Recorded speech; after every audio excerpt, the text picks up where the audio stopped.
উদ্বোধনী অনুষ্ঠানের এই আলোচনায় সম্মানিত অতিথি আমাদের অত্যন্ত শ্রদ্ধাভাজন রণাঙ্গনের বীর মুক্তিযোদ্ধা, বাংলাদেশ মুক্তিযোদ্ধা সংসদ রাজশাহী মহানগরের সাবেক কমান্ডার বীর মুক্তিযোদ্ধা ডাক্তার আব্দুল মান্নান স্যারকে তার বক্তব্যের জন্য অনুরোধ জানাচ্ছি।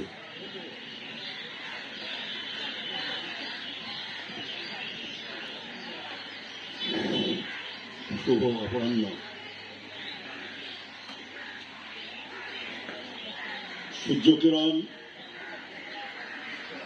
সমাজ কল্যাণ সংস্থা কর্তৃক আয়োজিত বইমেলা 2024 অনুষ্ঠানের সম্মানিত প্রধান অতিথি, আমাদের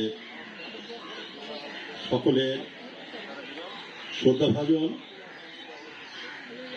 এক বুক কাছের মানুষ, আমাদের অভিভাবক, কবি, লেখক, সাহিত্যিক, অধ্যাপক, অধ্যাপক রুহুল আমিন পরামানি আমাদের এখানে উপস্থিত আছেন। আমারই বাঁ পাশে বীর মুক্তিযোদ্ধা আবুল হাসান খন্দকার, উনি রাজশাহী বিভাগের সেক্টর কমলাস ফোরাম মুক্তিযুদ্ধ 71 বিভাগের সভাপতি।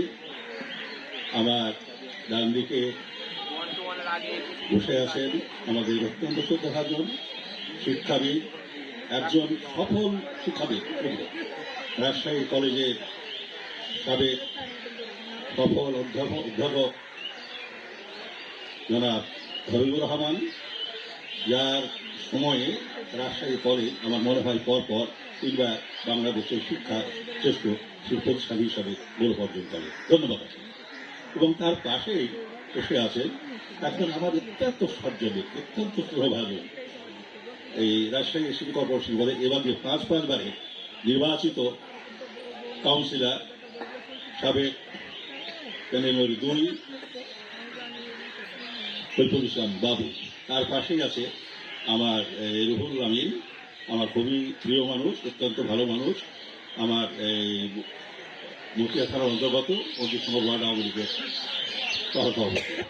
এবং আজকে আমাদের এই অনুষ্ঠানে যিনি সভাপতি করতেছেন সূর্যপাড়া সমাজ কল্যাণ সংস্থার সভাপতি এবং এই প্রতিষ্ঠানের সভাপতি, আমার অত্যন্ত কি বলবো প্রিয় ছেলে, যার এই গুণাবলী আমি এই সর্বসা বলছিল, আসলে ভীষণ ক্রিয়েটিভ, সে ভীষণ মেধাবী এবং সে একটি সংগঠনকে কীভাবে খাড়া করতে হয়, সংগঠন কীভাবে পরিচালনা করতে হয়, সংগঠনের কীভাবে আকর্ষণীয় করতে হয়, এই জ্ঞান গরিমা তার যথেষ্ট আছে।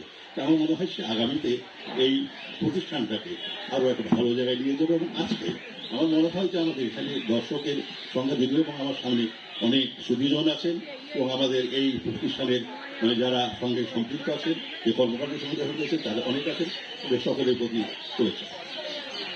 আমাদের জ্ঞান তাপস পণ্ডিত বহু ভাষাবিদ ডক্টর চন্দ্র বলে গেছেন যে মানুষের 3টি জিনিস খুব প্রিয় জিনিস, একটি হলো মা, একটি হলো মাতৃভাষা আর মাতৃভূমি।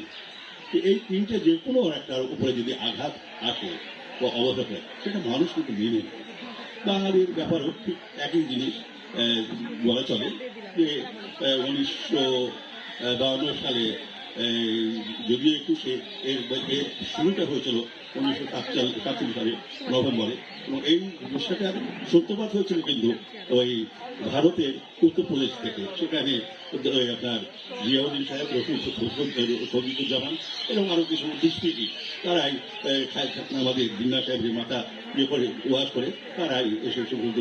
কিন্তু আমাদের ভারত উপমহাদেশে সেখানে ব্রিটিশ শাসন করেছে, আমাদের মোগল ভাষা শাসন করেছে, ওরা শুনেছে, কিন্তু সেইখানে আপনার রাষ্ট্রীয় ভাষা যে ছিল সেটা কখনো উর্দু ছিল না, সেখানে আরবি এবং সংস্কৃতি এই দুটো ভাষাই ছিল।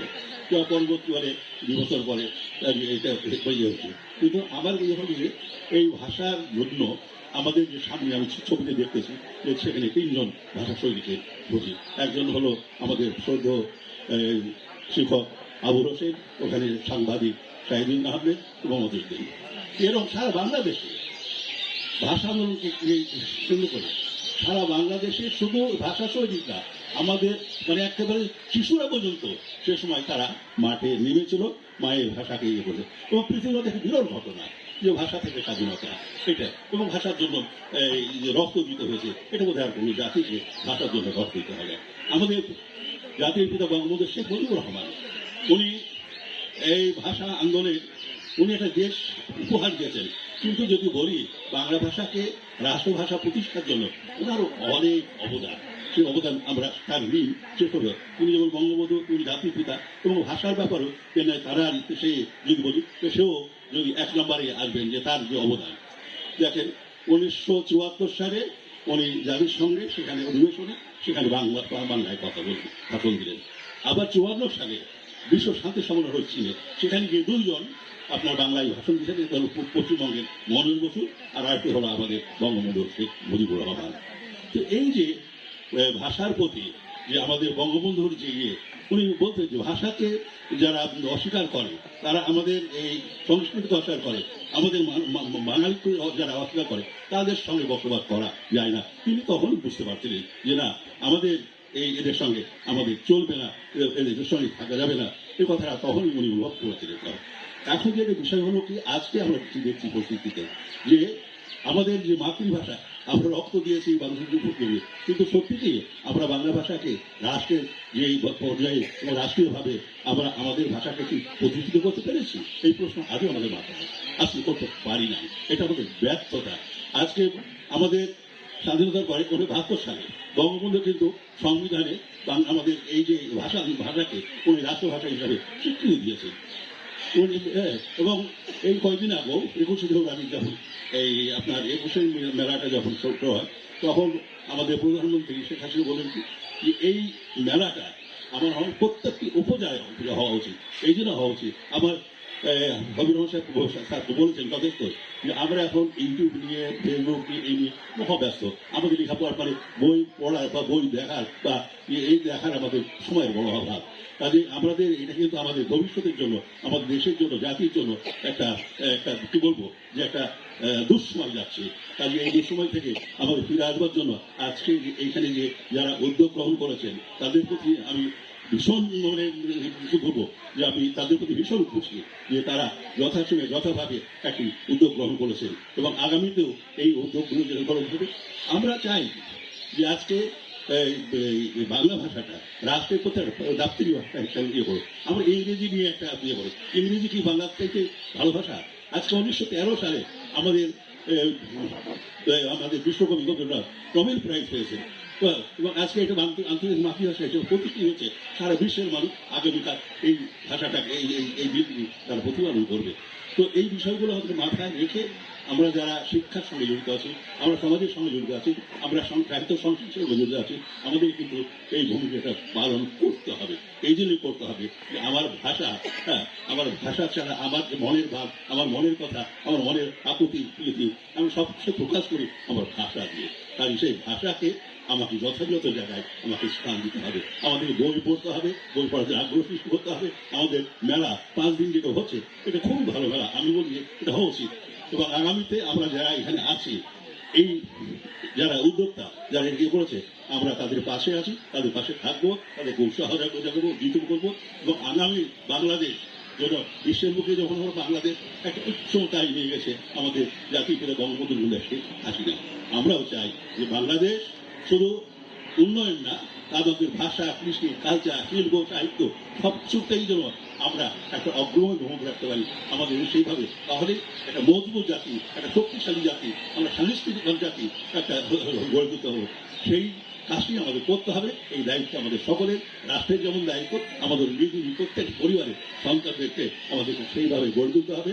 আমরা প্রত্যেকের সেতুকে আমরা এখন থেকে এই আমাদের এই 21শে কেন আপনার মঞ্চভাবের সাথে 21শে ফেব্রুয়ারি পালন করি, এই তাৎপর্য এই বিষয়গুলোকে আমাদের তুলে ধরতে হবে।